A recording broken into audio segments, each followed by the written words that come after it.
ദൈവനാമത്തിന് മഹത്വമുണ്ടാകട്ടെ. അമ്മയുടെ ഈ പ്രത്യക്ഷീകരണത്തിൻ്റെ സാക്ഷിയായി ഈ ആൾത്താരയിൽ നിൽക്കാൻ സാധിച്ചതിന് അമ്മ മാതാവിനും തിരുക്കുമാരനും കോടാനുകോടി നന്ദി പറയുന്നു. എൻ്റെ പേര് ഗ്രീഷ്മ, ഇതെൻ്റെ ഹസ്ബൻഡ് അനു. ഞങ്ങൾ ട്രിവാൻഡ്രം നെയ്യാറ്റിൻകരയിൽ നിന്നാണ് വരുന്നത്. ഞങ്ങൾക്ക് കല്യാണം കഴിഞ്ഞ് 4 വർഷമായിട്ട് 4 വർഷമായെങ്കിൽ 2 പ്രാവശ്യം പ്രഗ്നൻ്റ് ആയിരുന്നു. ആദ്യം പ്രഗ്നൻ്റ് ആയപ്പോൾ ട്വിൻസ് വേവ്സ് ആയിരുന്നു, 2 പെൺകുഞ്ഞുങ്ങളായിരുന്നു. പക്ഷേ 5-ാം മാസം ആയപ്പോൾ അത് അബോർഷനായിപ്പോയി.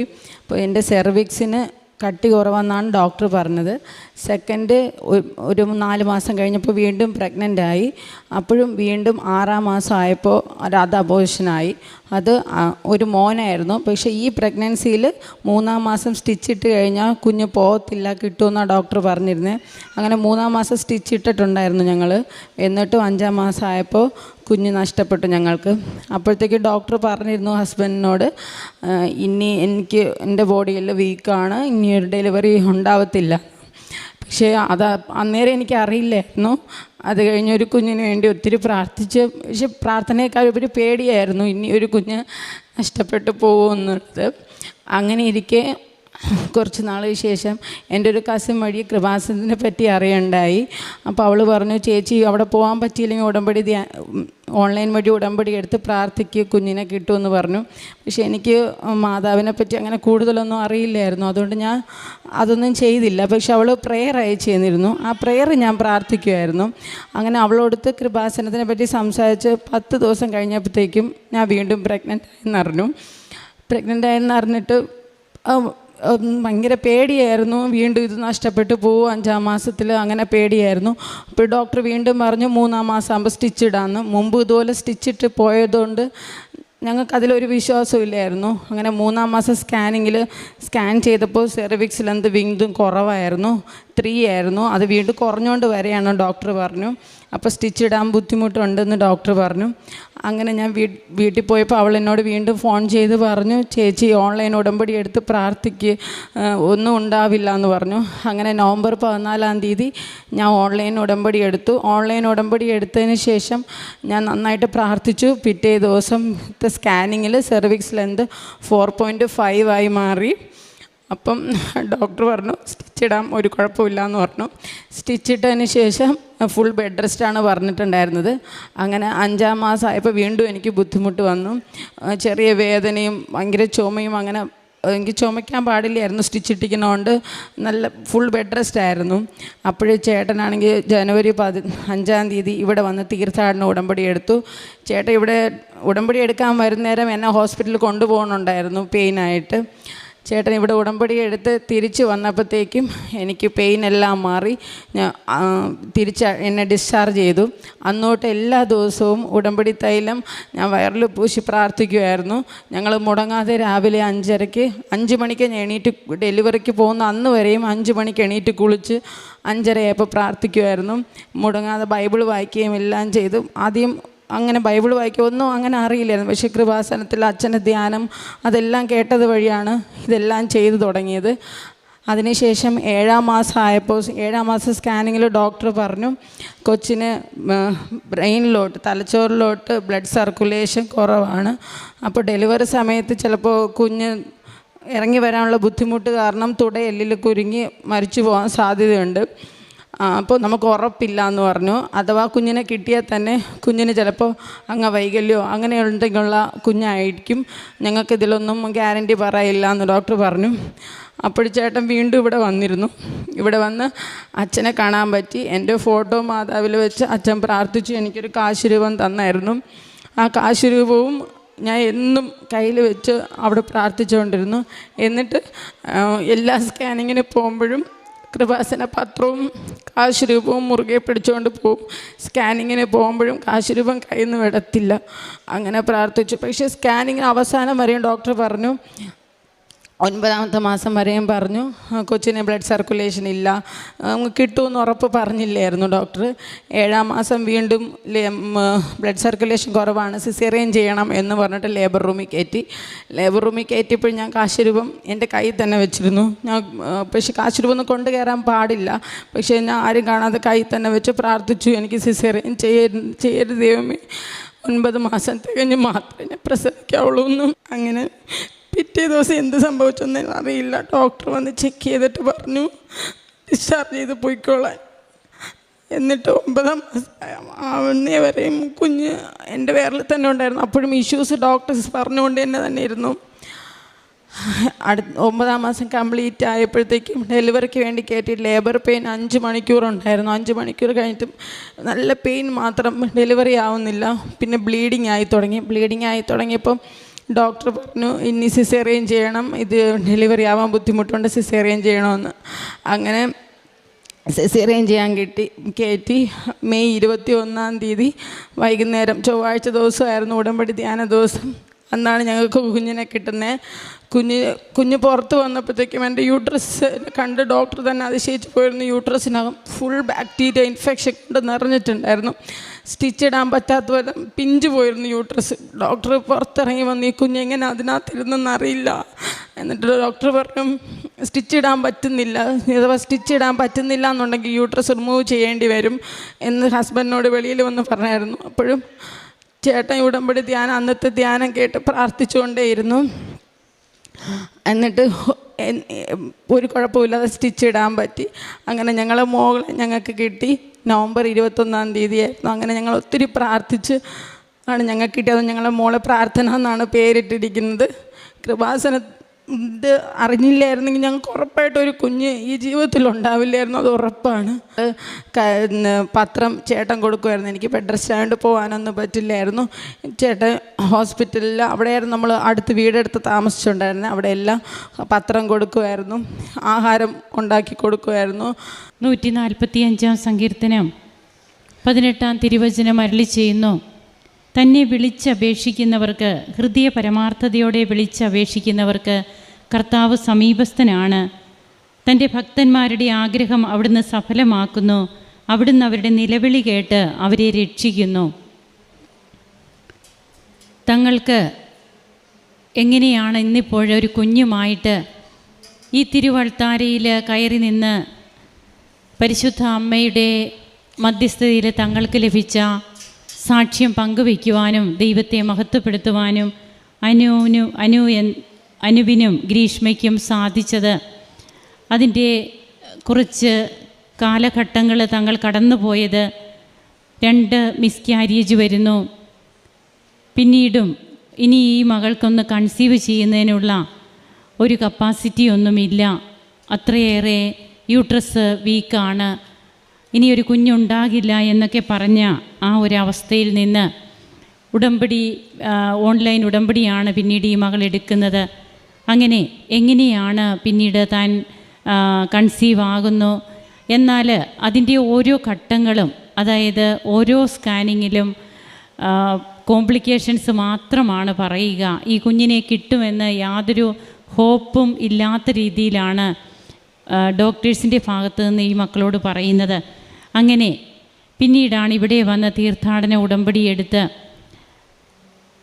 പിന്നീട് അങ്ങോട്ട് തങ്ങളുടെ ജീവിതത്തിൽ ഉടമ്പടി നേർച്ച വസ്തുക്കളുമൊക്കെ ഉപയോഗിച്ച് ആ പ്രഗ്നൻസി കാലഘട്ടം തരണം ചെയ്യുന്നതും.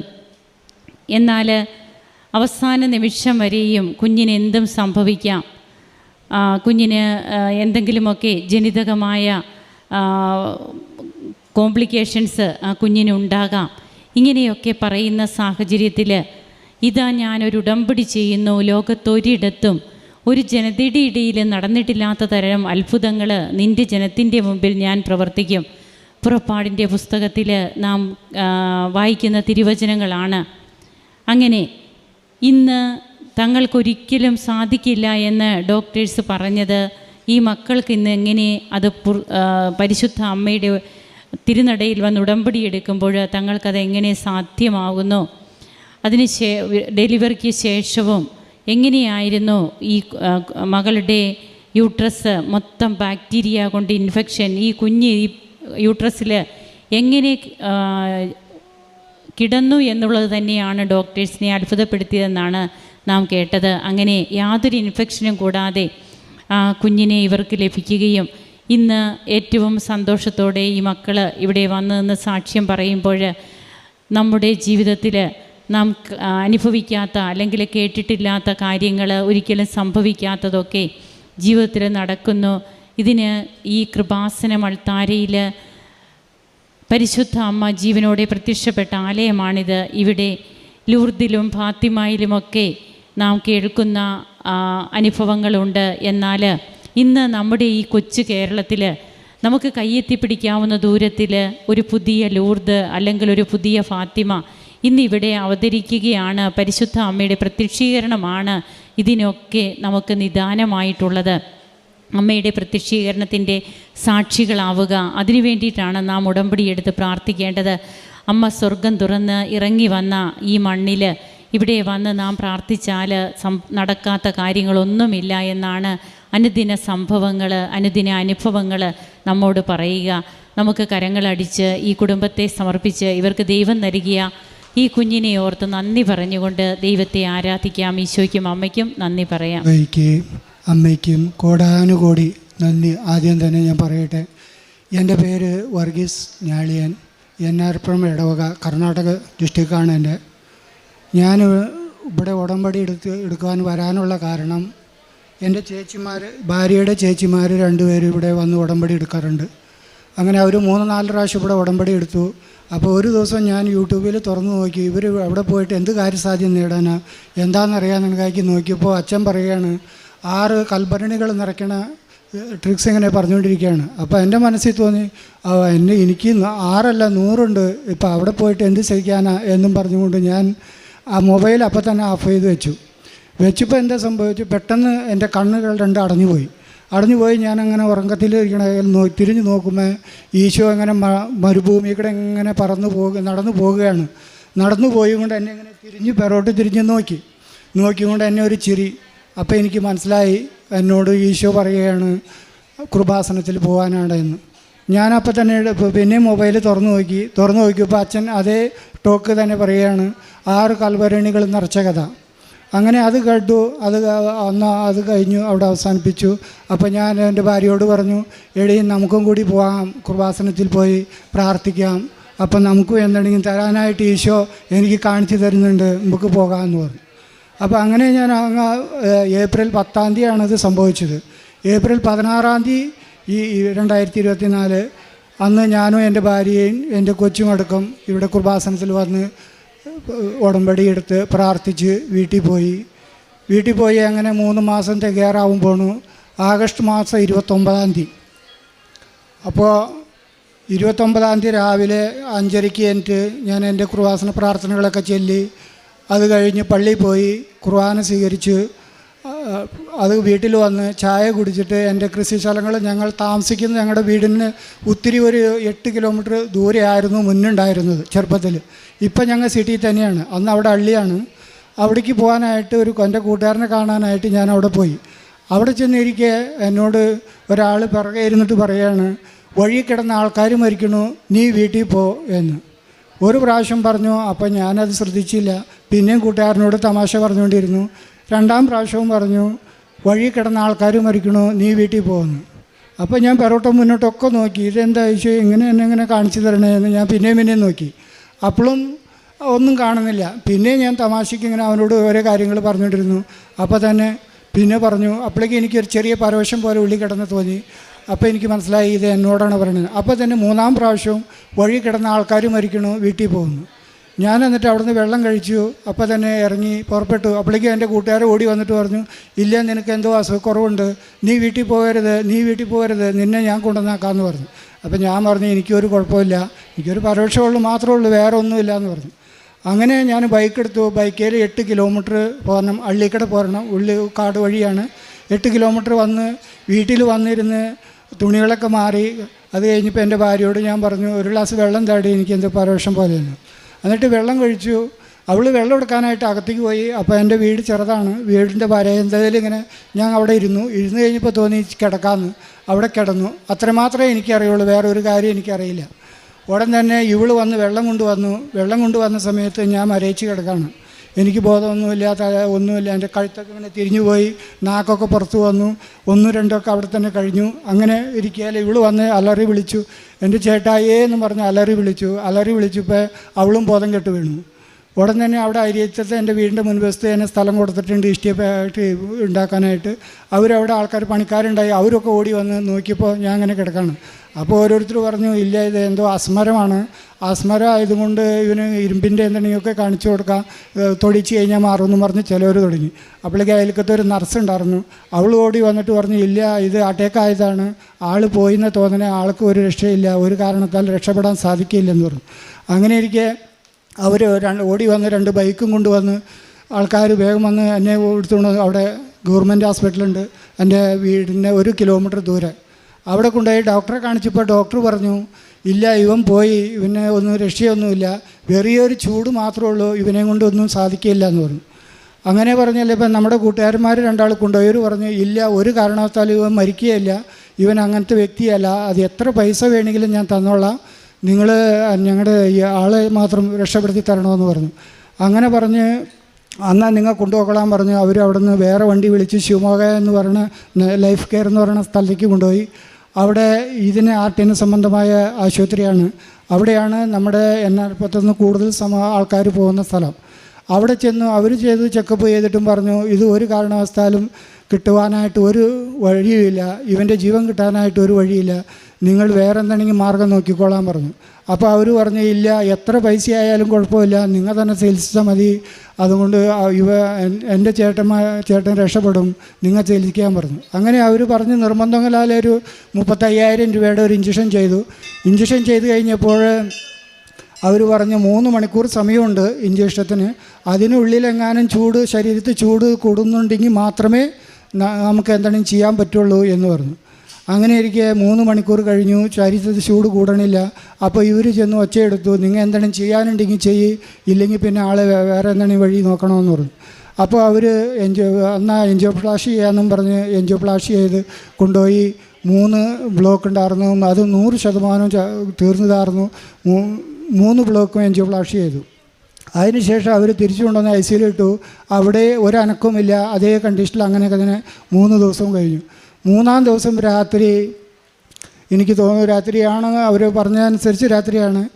അപ്പോൾ ഈശോ ഒരു കാട്ടുമൃഗം, കറുത്ത ഒരു മൃഗം ഇങ്ങനെ വന്നിട്ട് എന്നെ കയറ്റിയിരുത്തിയിട്ട് പറയാണ്, നീ ഇതിൻ്റെ മുകളിൽ കയറിയിരിക്കുക, ഞങ്ങനെ ഒരു സ്ഥലങ്ങളൊക്കെ കാണിച്ചു തരാം എന്നും പറഞ്ഞ് എന്നെ ഇങ്ങനെ കൊണ്ടുപോയി അവിടെ കൊണ്ടുപോയി വലിയ അരമന കാണിക്കുകയാണ്. അവിടെ സ്വർണ്ണങ്ങൾ, മുത്തുരത്നങ്ങൾ ഇങ്ങനെ നിറച്ചിങ്ങനെ കിടക്കണം. അതൊക്കെ കാണിച്ചു തന്നു. രാജാവിനെ കാണിച്ചു തന്നു, റാണിയെ കാണിച്ചു തന്നു. റാണിയെ കാണിച്ചിട്ട് രാജാവിൻ്റെ അടുത്ത് കൊണ്ടുപോയിട്ട് പറഞ്ഞു, നീ ഒരു പണി ചെയ്യേ, ഈ കൊട്ടാരത്തിൽ നീ ഇവിടെ ജീവിക്കുക, ഈ റാണി നിനക്കാണ്. അപ്പോൾ രാജാവ് പറയുകയാണ്, അത് എൻ്റെ പെങ്ങളാണ്, നീ ഇവിടെ ജീവിച്ചോ, നിനക്ക് സുഖകരമായിട്ട് ജീവിക്കാം എന്ന്. അപ്പോൾ അങ്ങനെ ഇരിക്കാലേക്ക് ഈശോ അങ്ങനെ മുകളിൽ നിന്ന് ഇറങ്ങി വന്നിട്ട് പെട്ടെന്ന് വന്നിട്ട് ആ മൃഗത്തിൻ്റെ കൊമ്പെ പിടിച്ചിട്ട് ഒറ്റ ഒടിക്കൽ. ഞാൻ കണ്ടുകൊണ്ടിരിക്കുകയാണ്. ഈശോൻ്റെ മൃഗത്തിൻ്റെ കൊമ്പ് ഒടിച്ചതേ ഈശോ അങ്ങനെ വന്നിട്ട് പോവാണ്. ഇവൻ എൻ്റെ മകനാണ്, നീ ഇനി മുതൽ വിശുദ്ധിയിൽ ജീവിച്ചു കൊള്ളുക എന്ന് പറഞ്ഞിട്ട് പോവുകയാണ്. അപ്പോൾ ഞാൻ നോക്കുമ്പോൾ ഇങ്ങനെ ഈശോ അങ്ങനെ പറന്ന് മുകളിലേക്ക് പോവാണ്. അപ്പോൾ ഞാൻ പറഞ്ഞു, ഈശോയേ എന്നും പറഞ്ഞ് ഞാൻ ഉറക്കനെ വിളിച്ചു. എനിക്കറിയില്ല. അപ്പോൾ ഉറക്കനെ വിളിച്ച സമയത്ത് എൻ്റെ കാലയിൽ കെട്ടിയിട്ടായിരുന്ന മരയിച്ച് കിടന്ന് എല്ലാ ബന്ധസ്ഥിയൊക്കെ ആക്കിയിട്ടേക്കായിരുന്നു. അവിടെ നിന്ന് എടുത്ത് ചാടി എൻ്റെ കാലിൽ കെട്ടിയിടുന്നത് വള്ളികളൊക്കെ പൊട്ടിച്ച് കളഞ്ഞ് എൻ്റെ കയ്യിലുണ്ടായത് ഇതൊക്കെ എടുത്ത് കാട്ടിക്കളഞ്ഞ് പുറഞ്ഞിരിക്കുകയാണ്. അപ്പോഴേക്ക് ഡോക്ടർമാരോടി വന്നു, ഇവിടെ എന്തോ സംഭവിച്ചിട്ടുണ്ട്, ഇല്ലെങ്കിൽ ഇവന് ഒരു കാരണത്താലും ജീവിക്കാൻ വഴിയില്ല എന്ന്. അങ്ങനെ പ്രിയപ്പെട്ടവരെ, ആ നിമിഷം മുതൽ ഞാൻ അവിടുന്ന് എൻ്റെ ജീവിതത്തിൽ വളർന്നു തുടങ്ങി, വല്ല പൾസുകൾ അടിക്കാൻ തുടങ്ങി. അങ്ങനെ 6 ദിവസം അവിടെ കിടന്ന് 6-ാം ദിവസം ഞാൻ ഡിസ്ചാർജായി. ഡോക്ടർ 97% അവൻ പോയി എന്നാണ് റിപ്പോർട്ട് പറഞ്ഞത്.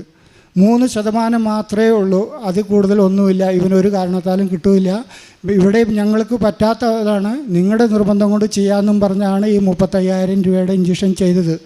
അതിനുശേഷമാണ് അവിടുന്ന് ഈ 3-ാം ദിവസം ഈശോ വന്ന് എന്നെ തൊട്ടതിന് ശേഷമാണ് എനിക്ക് ജീവിതം തിരിച്ച് കിട്ടിയത്. പിന്നെ 2-ാം സാക്ഷ്യം, എനിക്ക് കിഡ്നി സ്റ്റോൺ ഉണ്ടായിരുന്നു. 6 വർഷമായിട്ട് കിഡ്നി സ്റ്റോണായിരുന്നു. എന്ത് ചെയ്താൽ ഏതെല്ലാം മരുന്നുകൾ കഴിച്ചാലും കൂടുന്നതല്ലാതെ കുറയുന്ന ഒരു ലക്ഷണമില്ല. പിന്നെ ഞാൻ സ്വന്തം പച്ചമരുന്നുണ്ടാക്കി കഴിക്കാൻ തുടങ്ങി. അതും കൊണ്ട് കിഡ്നി സ്റ്റോൺ പോയി. അത് കഴിഞ്ഞപ്പോൾ യൂറിൻ പാസ് ചെയ്യാനായിട്ട് ഭയങ്കര ഇൻസ്പെക്ഷൻ. ഒരു കാരണത്താലും മാറുന്നില്ല. ഒരു കുർബാന പൂർത്തീകരിച്ച് കാണുവാൻ എന്നോട് സാധിക്കില്ല. അപ്പോൾ ഞാൻ എന്നും ഇങ്ങനെ പ്രാർത്ഥിച്ചായിരുന്നു. എന്നിട്ട് അതിന് മാറിയിട്ടുണ്ടായില്ല. അങ്ങനെ ഇവിടെ വന്ന് ഉടമ്പടി എടുത്തപ്പോൾ ഒരു നിയോഗമായിട്ട് അത് എഴുതി എൻ്റെ ഈ കിഡ്നി സ്റ്റോണിൻ്റെ ഇൻസ്പെക്ഷൻ ഒന്ന് മാറ്റി തരണേ അമ്മേ എന്നും പറഞ്ഞ്. അപ്പോൾ അതുകൊണ്ട് അന്നും അതിൽ ആ ഒരു ഇത് മാറി കിട്ടിയിട്ടുണ്ട് എനിക്ക്. അങ്ങനെ 2 സാക്ഷ്യമാണ് എനിക്ക് പറയാനുള്ളത്. ഞാൻ പ്രത്യേകിച്ച് പുണ്യകാര്യങ്ങളെന്ന് പറയുന്നത് അവിടെ ഒരു സിസ്റ്റർമാർ നടത്തുന്ന അനാഥ മക്കൾ, അംഗവീക്ക മക്കൾ 35 പേരുണ്ട്. അവരെ സഹായിക്കുകയും അവരിൽ ഒരു പങ്കാകുകയും ചെയ്യും. പിന്നെ പാവങ്ങൾ വഴിയിൽ കാണുമ്പോൾ അവരെ സഹായിക്കുകയും അവർക്ക് വേണ്ടി പ്രാർത്ഥിക്കുകയും ആ കുഞ്ഞുമക്കളുടെ അടുത്ത് പോയി തലയിൽ കൈവച്ച് പ്രാർത്ഥിച്ച് അവരെ ഉമ്മ വെച്ച് സ്നേഹിക്കുകയും ഞാൻ ചെയ്യും. അതുപോലെ തന്നെ പ്രാർത്ഥനാ ജീവിതത്തിൽ ഞാൻ ഇടയ്ക്കൊക്കെ ഒന്ന് ഞായറാഴ്ച പള്ളികളിലൊക്കെ പോകും. പിന്നെ ദിവസങ്ങളെങ്കിലും അങ്ങനെയൊന്നും പോകാറുണ്ടായില്ല. പിന്നെ ഇത് ഉടമ്പടി എടുത്തതിന് ശേഷം ദിവസവും ഞായറാഴ്ച പള്ളിയിൽ പോകും. ആവുന്ന 90% ദിവസങ്ങളിൽ ഞാൻ പള്ളിയിൽ പോവുകയും ആന്തരികമായിട്ട് എന്നെ ചോർത്തുകയും ധ്യാനത്തിൽ പങ്കെടുക്കുകയും അവിടെ തന്നെ നമ്മുടെ വീടിൻ്റെ അടുത്തൊരു മരിയ ഉടമ്പടി ധ്യാന കേന്ദ്രമുണ്ട്. അവിടെ ഞാൻ മിക്കപ്പോഴും മാസാന്തോറും പോവുകയും അങ്ങനെ അവർക്ക് പറ്റുന്നതായ സഹായങ്ങൾ അവിടെ ധ്യാനത്തിന് വരുന്നവർക്ക് പറ്റുന്നതായ എൻ്റെ കയ്യിലായ സഹായങ്ങളും അവർക്ക് ചെയ്യും. പിന്നെ ഞാൻ ദിവസവും ബൈബിൾ വായിക്കും 1/2 മണിക്കൂർ. അതുപോലെ തന്നെ മറ്റുള്ളവർക്ക് വേണ്ടി ഞാൻ എൻ്റെ ഒരു 10 നിമിഷം മറ്റുള്ളവർക്ക് വേണ്ടി പ്രാർത്ഥിക്കും. എൻ്റെ കൂട്ടുകാരന്മാർ, അതുള്ള രോഗികളെ കിടക്കുന്നവർ, അയൽക്കാർക്ക് വേണ്ടി. എൻ്റെ മനസ്സിൽ ഏറ്റവും കൂടുതൽ നന്മ എന്ന് പറയുന്നത് എൻ്റെ അയൽക്കത്താരെ എനിക്ക് കാണാൻ പറ്റില്ലായിരുന്നു. അത്രയ്ക്കും എനിക്ക് ദേഷ്യമായിരുന്നു. കാരണം അവർ നമ്മുടെ ചെറുപ്പത്തിൽ നിന്ന് മുതൽ അങ്ങനെ ഒത്തിരി വേദന അനുഭവിച്ച് വന്ന ഒരു മനുഷ്യനാണ് ഞാൻ. അപ്പോൾ തന്നെ പറഞ്ഞു, പാസ്റ്റർ 1000 കൽഭരണികളുണ്ട് എനിക്ക് പറയാനുണ്ടെന്ന്. അതൊന്നും ഞാനിപ്പോൾ പറയുന്നില്ല. അങ്ങനെ അയൽക്കാട് കാണുമ്പോൾ എനിക്ക് ഭയങ്കര ദേഷ്യമാണ്. അവർ എന്ത് ചെയ്താലും എനിക്ക് ഭയങ്കര ദേഷ്യമായിരുന്നു. ഇപ്പോൾ അവരോട് എല്ലാവരോടും സ്നേഹിക്കുകയും അവരുടെ കൂടെ പോയി അവരുടെ വീട്ടിൽ പോയി പ്രാർത്ഥിക്കുകയും അവർക്ക് വേണ്ടി അവരുടെ എല്ലാ ആവശ്യങ്ങളും എന്നെ കയ്യിലാകുന്ന രീതി സഹായിക്കുകയും ഞങ്ങൾ ഒന്നിച്ച് ജീവിക്കുകയും ചെയ്യുന്നു. വെളിപാടിൻ്റെ പുസ്തകം 14-ാം അധ്യായത്തിൽ തിരുവചനങ്ങൾ അരുളി ചെയ്യുന്നു, ഒരു കുഞ്ഞാട് സിയോൻ മലയിൽ നിൽക്കുന്നത് ഞാൻ കണ്ടു. അവനോടുകൂടെ 144,000 പേരും അവരുടെ നെറ്റിയിൽ അവൻ്റെ നാമവും അവൻ്റെ പിതാവിൻ്റെ നാമവും എഴുതിയിട്ടുണ്ട്. അവരുടെ അധരങ്ങളിൽ വ്യാജം കാണപ്പെട്ടില്ല, അവർ നിഷ്കളങ്കരാണ്. വർഗീസ് എന്ന ഈ മകൻ തൻ്റെ പുനർജീവിതം ഇവിടെ നമ്മോട് പങ്കുവെച്ചു. നാം അത് സശ്രദ്ധം കേൾക്കുകയായിരുന്നു.